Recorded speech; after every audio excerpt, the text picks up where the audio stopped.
Yeah, let's start the shit up. Let's do it. All right. Woo! Let's have a less aggressive. Yeah, let's have a less aggressive intro than last time. I don't know why I was like that. I'll fuck with your nuts, huh? I'll fuck them off. But hey guys, welcome to this episode of FlickFans. It's your boy. It's your boys. We're gonna talk about Scott Pilgrim versus the World. If you guys didn't read the title or see the thumbnail, you dang goofuses.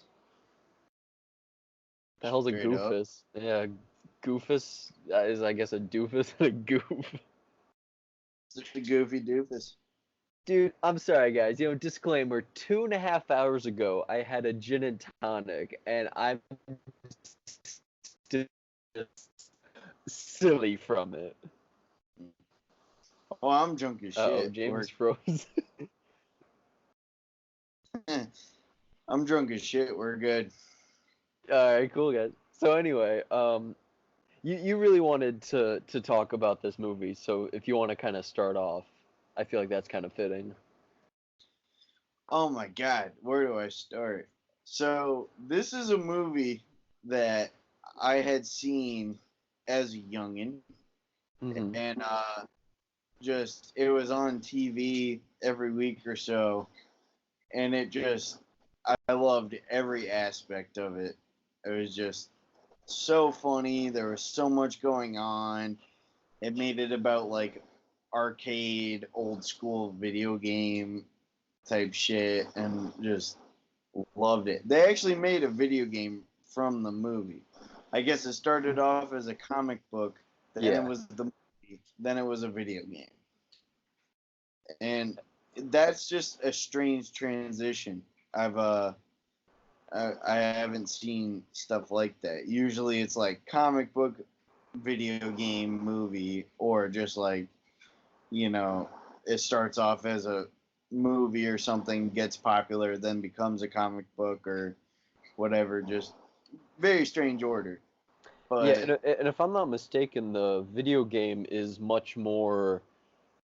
It like has the same style as the comic in terms of like the art, I think. right. Yeah. Which is pretty cool. They use the same graphics for it, which Yeah. I like. I mean, and they use that in the movie too. It was football season, and for some reason, all the little jocks wanted me. Matthew was the only non-white, non-jock boy in town. So the two of us joined forces, and we took them all down. But I liked that a lot. Yeah. I thought it was interesting take. Yeah. Well, here's something interesting is that well, it's not, but you were saying how it's on TV, like, or it was on TV every week, and that's kind of why I actually have never really seen it all the way through, except maybe once, and that was why, because I was like, it was just always on TV, and I would kind of go see like random parts, like in and out, since it was on all the time. So this may have been the first time I actually watched it all the way through. Maybe second. Oh, I looked forward to it. I mean, because it was the same deal for a little bit, and then I was just reading through because that's what you did back in the day. You'd read through the TV directory and everything. Yeah. See when stuff was gonna be on. Uh-huh. And everything, and I was like, all right, so, I was like, all right, 4:00, no one's gonna be home, because in my house, like, we had one TV that got all the channels. So, and then my stepdad would take it over for NASCAR or whatever garage show, like a douche. And no, I love that man to death. But so I had to, when that came, I was like, all right, yeah, that's gonna be on at the perfect time. Like, I'm gonna watch this shit.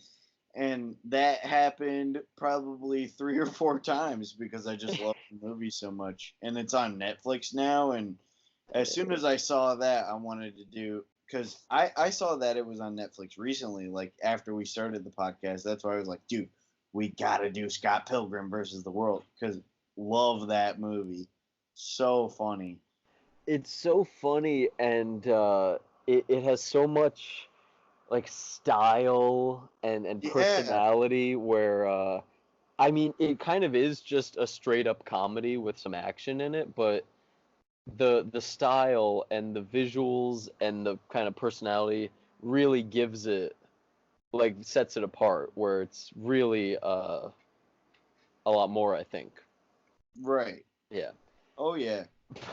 I But mean, I don't think I realized back in the day how much of a scumbag Scott Pilgrim kind of is until same because until when they were like so you have an Asian schoolgirl girlfriend. And I was like, I, dude, that's like some weeb stuff. Like he's a weirdo. right, like he And was I didn't put that 22. together. He was 22. She was 17, which is like, there's some situations where, people do that and that's all right. It's not, but like, cause I mean, I'm 21 and 17's too young, Dude, Uh, I'm 22 and I feel like 19 is kind of weird. but yeah, I mean, just, and also the fact that like he's bragging about her, and then, it's so apparent he's not into it. He's Yeah. so like they hang out and like he's doing his thing and she's talking and talking and he's just like yeah whatever like it seems like he's in it for the clout mainly of like for some reason it's like a braggable thing Yeah. to have And a then 17-year-old girlfriend. yeah, there's that bit where they're walking outside, I think still pretty early on, maybe before he meets Ramona, I think.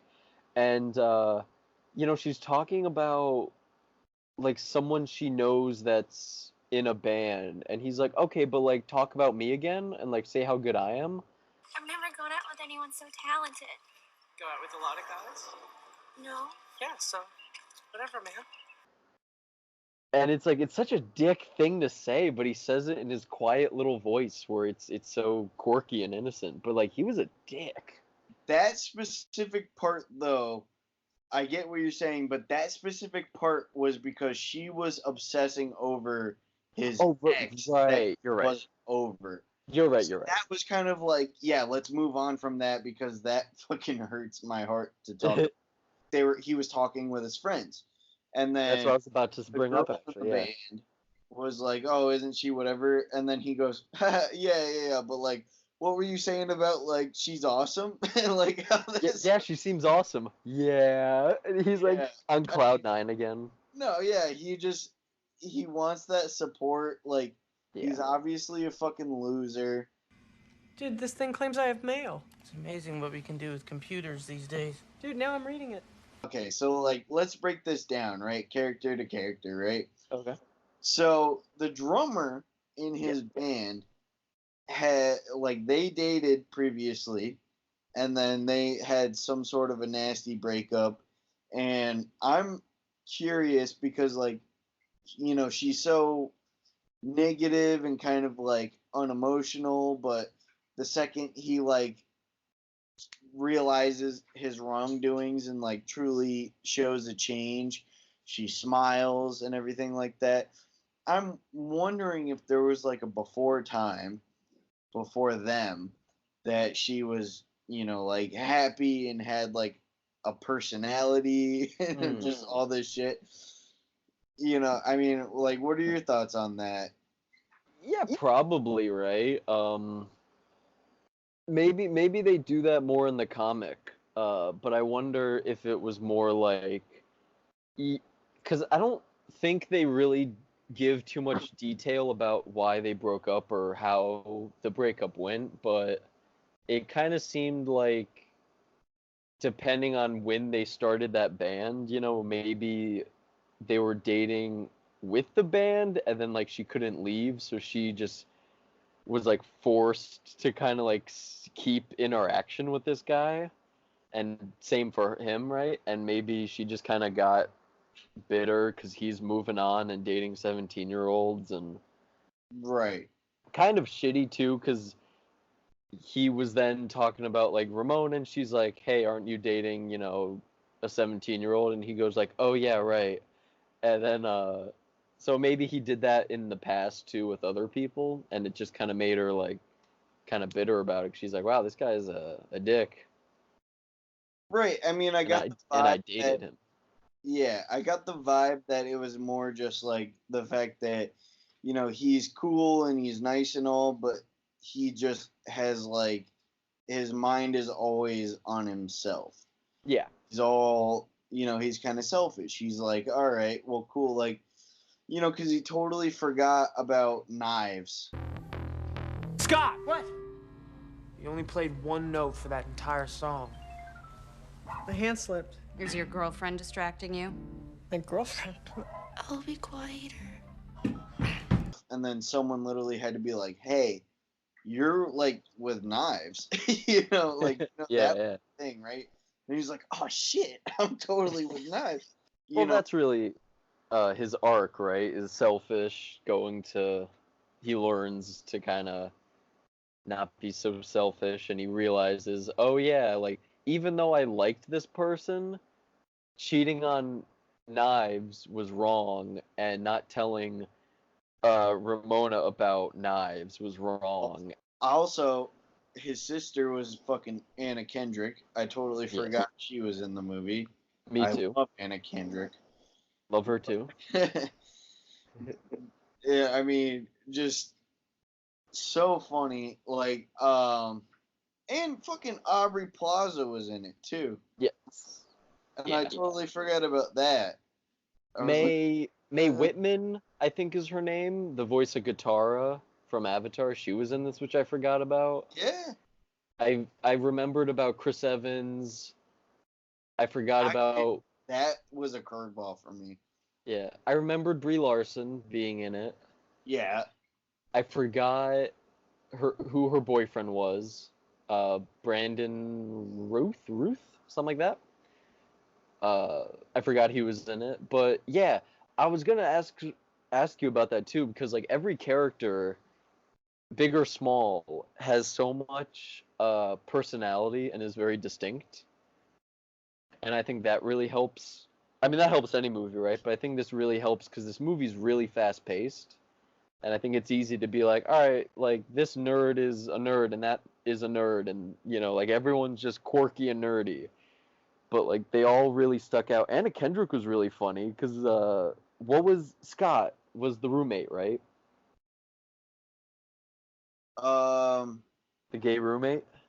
No, Scott is the main character. He had a boyfriend also, Scott. No, I'm sorry. Then who's the Neil? Neil, yeah, that's it. No. Neil's that's the back guy. Who the fuck is he? Gabe? Linus? Linus? I don't know. I'm drunk. I don't know. I'm really Looking this up. Thanks. But all I was going to say was, like, as soon as Scott was telling him something, immediately he would get a phone call, and then it'd be her being like, what are you doing? Yeah, she'd be like, what are you doing? And that was great. It was a really funny little gag. The first Battle of the Bands, when her boyfriend is, like, making eyes with him, and they start making out. Wallace, god damn it. Everything, yeah, because the phone call, she answers, she goes, and he goes, how did you know that? She's like, Wallace, duh. Yeah, it all makes sense. God. We fucked up the name so many times. Yeah. That's so funny. Linus is, I think, the closest. Not to pat myself on the back, but... Always gotta be right, Eric. It ends with a S. Yeah. But, yeah. I mean, dude, he was so funny. He was. I don't know that guy's name, but I know he's been in some stuff. Yes. And he was great in the movie. He was so great. Just, he had that great deadpan humor like, when Chris Evans shows up and he's like, he gives him his skateboard and he's like, big fan, and kind of like walks away. Right, like, it was so funny because, like, it was just his personality, but especially with Scott, it was like, look, I'm your friend, like, I care about you, but also fuck you. And you have to let her know. You have to overcome any and all obstacles that lie in your path. You can do it. Be with her. It's your destiny. Plus, I need you to move out. I'd love to talk to you really briefly about some of the gags in the movie, because the first one I noticed was when Knives shows up and he's like, "Oh, let me get your coat," and he just drops it on the floor. When Knives comes back later and he jumps out the window. You know what? Yeah, it was like Scott just left, and then he jumps out the window. Really? I cracked up so much. Like those two parts were so funny to me. I think the funny fucking part with him fighting the vegan is when he does get knocked into the trash. Like, they go to help him up, and then he's like, if I told you my pants were wet from the rain, would you believe me? And then and they're like, it's not raining. And he goes, oh. Yeah, it's just like, his awkwardness just gets to me so much because he just says random ass shit. And he's just like, I have to pee on her. I mean, I gotta go. Yeah, he's just like, I'm in lesbians with you. And then like a couple minutes later he goes, "Oh, I said lesbians." Yeah. Break out the L word. Lesbian? The other L word. Lesbians? It's love, Scott. A part that really had me laughing too was when you know, like, it was like this, he like dies and then he comes back and then he knows Knives is coming to attack her. Yeah. And he's just like, he tries to stop her, doesn't happen. And she's like, this fat ass is gonna pay or whatever. And then he gives his whole thing about like how he cheated on both of them and he's sorry and he's wrong. And then there's a little bit of silence and then he just turns around and he goes, and you're not a fat ass, by the way. Yeah, she didn't mean that. Yeah, she didn't mean that. Yeah. But I wanted to briefly talk about the transitions a little bit, because they are phenomenal, and I think it kind of goes with the level of care that went into the movie, as well as just creating the style, and the transitions really worked with the fast-paced nature of the movie, but because, you know, I think it's easy in these kinds of movies to just have regular transitions and kind of call it a day and be like, oh, you know, we got plenty of visuals and quick edits, we'll just kind of, that's it, that's enough. But there was like a real level of care put into them. There was a video, I forget who made it, but the entire video was about just the transitions of this movie. So I haven't seen it in a while, and I'll try not to, you know, just kind of copy anything that was said in that video, but there's that one where he goes in the bathroom, he closes the door, and then when he opens it, he's at that school in his dream. Yeah. And it's like, I forget if they did that, I forget if they rotated the room, like they kind of had the stage, the bathroom set, and like rotated stuff, or if it was green screen. I don't think it was. But like the level of time and like someone had to figure out how to do that. Right. Just for this really short bit, and it totally flows great with, it becomes so surreal and dreamlike. He says something to Wallace, he's like, Wallace, and then it cuts to the next day and he's asleep and he goes like, Wallace, and he wakes up. Or Scott turns around and then to show like the front of his face, it's actually the main guy in the band talking just before they start playing. I told you like 50 times. We're going to this And I was just like, wow, like, God, like, it's just, it's perfect. Like, they're awesome. Yeah, a lot of them, like, you got to be paying attention to that too, like, because it just like, he's here now, now he's there. You know, it's just Definitely. It's so fast and works, and it's just like it's really great. I do have to real quick. I'll be. Oh, okay. Sorry. It's really just a good representation of someone that's in his own head, and how he's kind of like zoning out because a lot of shit's happening right now. I was gonna like, fuck, like this is a problem, like this is bothering me right now, and then next thing you know, he's at band practice.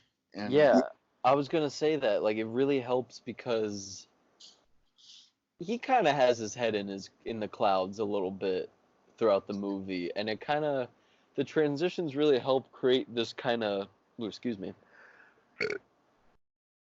sort of dreamlike effect where, you know, he's almost like going through the motions, or there's not really anything.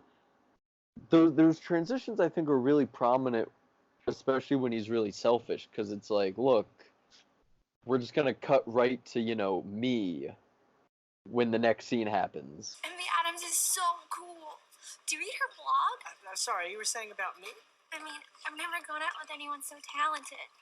I don't know. This might sound a little silly, but it's almost like if it's through his perspective, right? And it's almost like he's retelling the story. It's almost like, okay, at this point, before it cuts, it's almost like, yeah, this stuff was boring. Let's just like move on to the next scene and like show me again. You know what I mean? I do. Yeah, no, that makes perfect sense. I don't know if I'm saying it very well. Established like he's a pretty like selfish dude. Mm-hmm.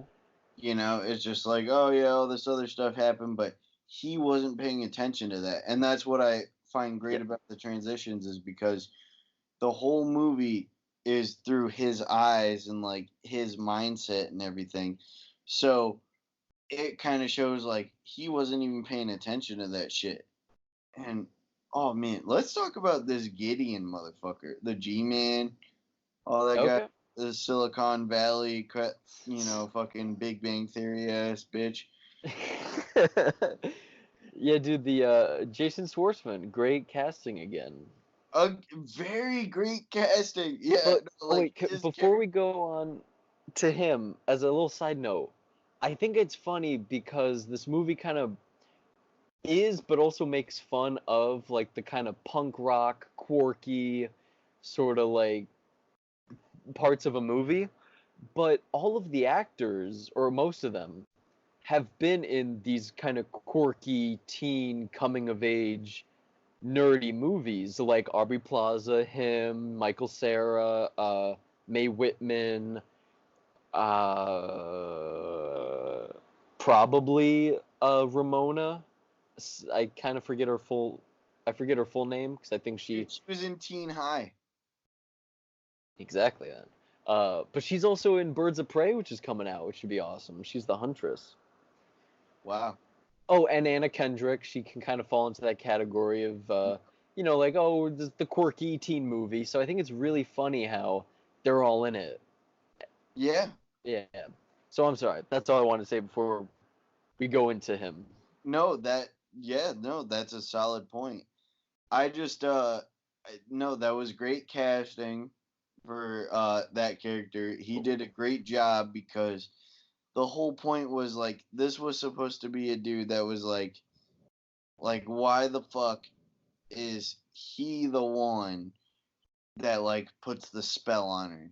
You know, like there's no reason for it. It's like you want him to lose so bad. Yeah. And so he makes the perfect bad guy because it's like it just doesn't make any sense. And his whole thing is the fact that like he's all about the style, he's all about like what's happening right now. Sure. And everything like that. And he just wants that. And he does something to like force Ramona to come on, you know, and join him. But like, oh, it was just, you know, his whole style and everything. People are like, what the fuck? He's like such a weird looking dude. He really is. And, you know, he does all the corny shit. And it kind of works out too because, you know, Scott on some level, like Scott Pilgrim, it's just kind of like, you know, he fights a sorcerer, he fights like a weird ghostly lesbian, A superpowered vegan.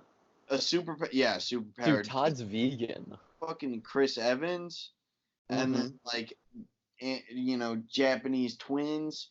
The first guy he fought was so funny.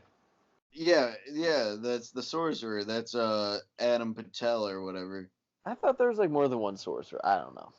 They all kind of had powers. Yeah, but that I call it because he was the one that had the fireballs. You're right. You're right. He made a whole like like A Bollywood dance song about musical. it. Yeah.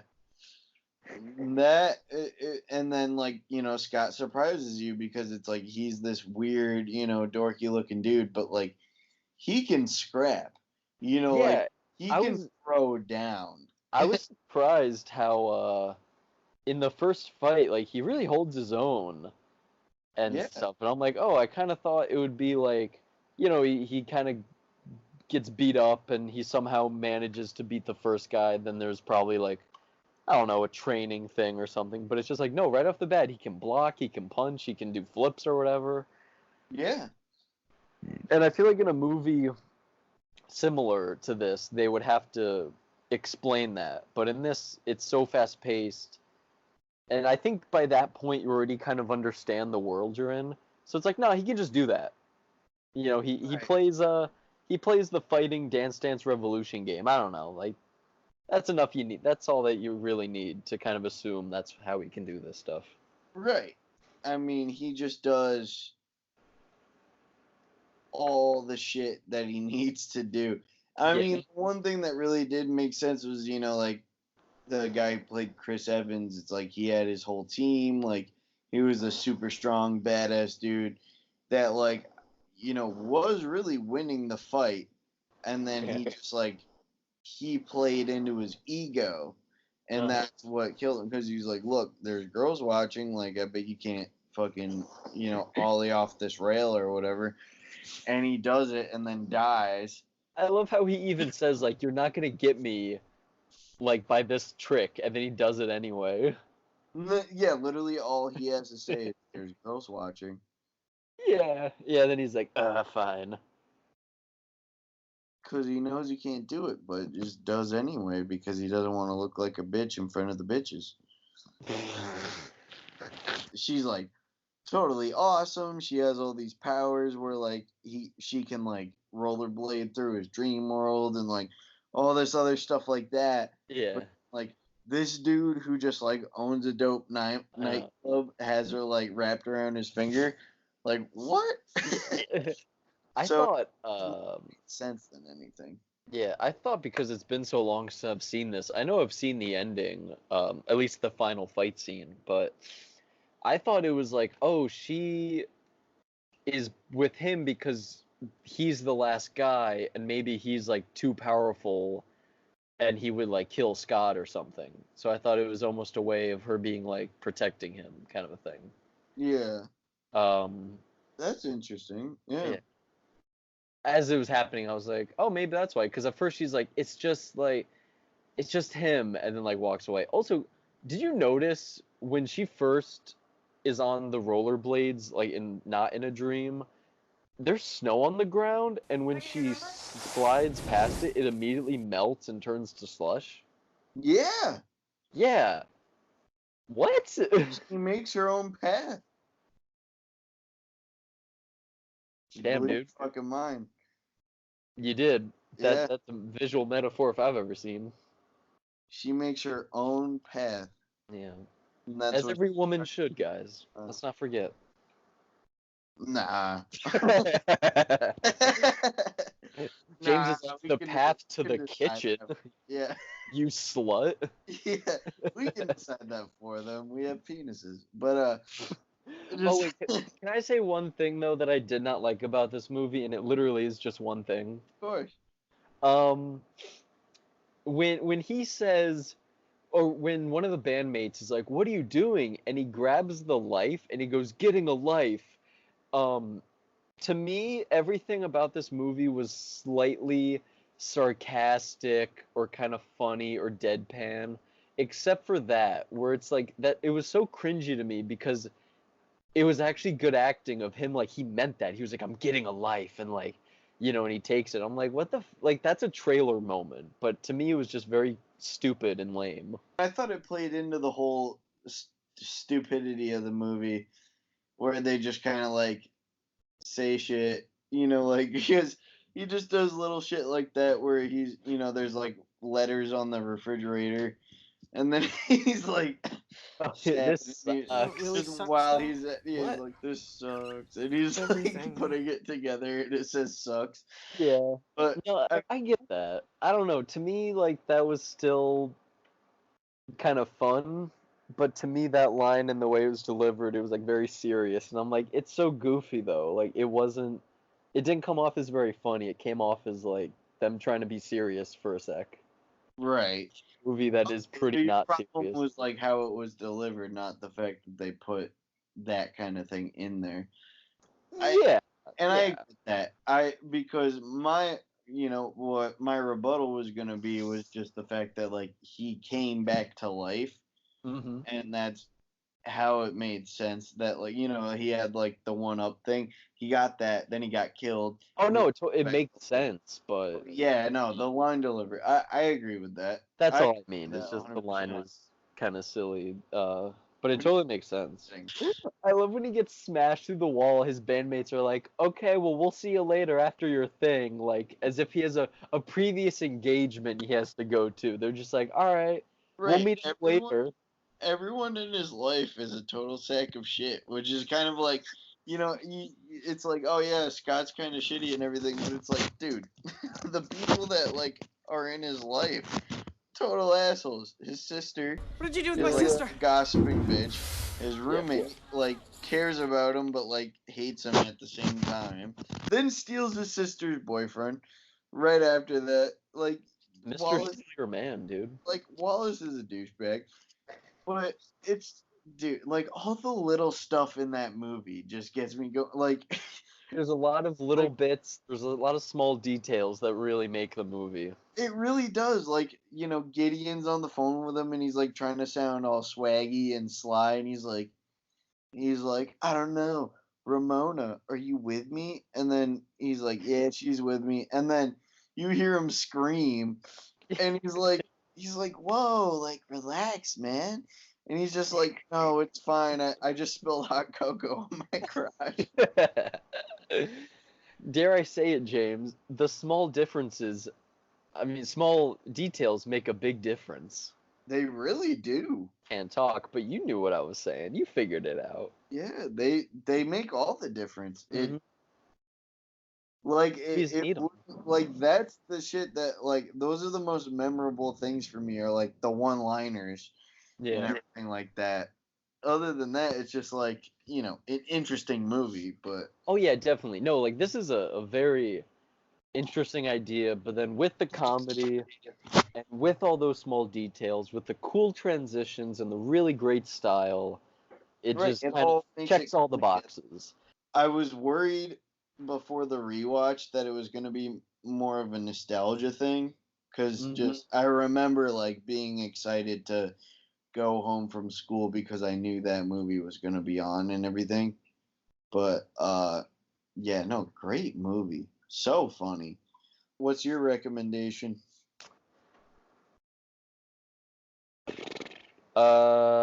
I don't really have one this time. I haven't really seen. Well, I did see Once Upon a Time in Hollywood yesterday. How was it? It's interesting Is because, that the new, Tarantino movie? yeah, Really? I don't want to spoil anything because the trailers, they're not misleading, but in a typical movie, right? Even in a day in the life situation, like Clerks, I think is a good example where it's a day in the life, but there's also a plot where Dante is trying to, he kind of juggles these two women and he kind of has to decide and he has to figure out his life. But in this movie, where it's about Leonardo DiCaprio being this kind of washed up TV actor trying to figure out like what's next for his career. There's not really like I don't get what he was trying to say with the movie Mm. because you see it in the trailer, that little girl is like, that's the best acting I've ever seen in my life, and he's crying a little bit because he's like really touched by it. So you see him in that movie. He talks to Al Pacino's character being like, "Oh, I'm the guest villain in a lot of TV shows." And then you see that for a little bit, and then it jumps forward 6 months, and then they say in a voiceover that's like, oh, he was in Italy doing spaghetti westerns for 6 months. But then even after that, like, that didn't revitalize his career, you know? And he's pretty much in the same place where he was in the beginning. And then the Manson stuff kind of shows up at the end. And then it's over. So I'm like, I just didn't really understand. Like, there isn't really a story. It's definitely more character-based to me. Not that there's anything wrong with that. Yeah. How about you, James? You got anything? Date movie. The one I got from the book sale. Yeah. Yeah.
Well, with that all being said, guys, thanks for watching. If you watched, of course. If you watched, and if you didn't, then you wouldn't even know that I'm saying this, so don't even sweat it. Otherwise, fuck you. If you Okay. have friends that didn't watch this, tell them to go fuck themselves. That's my official message here. Or ask them to watch it, because maybe Right. they'll like it. Right, but like first tell them to fuck themselves Sure. so they're enticed to watch it. Yeah, right. Well, thanks I'm for watching, guys. Beef, baby, skinny pickles out for blood. And on that note, guys, see you next week. Fuck yeah, you will. Because obviously you're out for blood, so people are gonna watch. Yup. All right. All right, See you guys next time.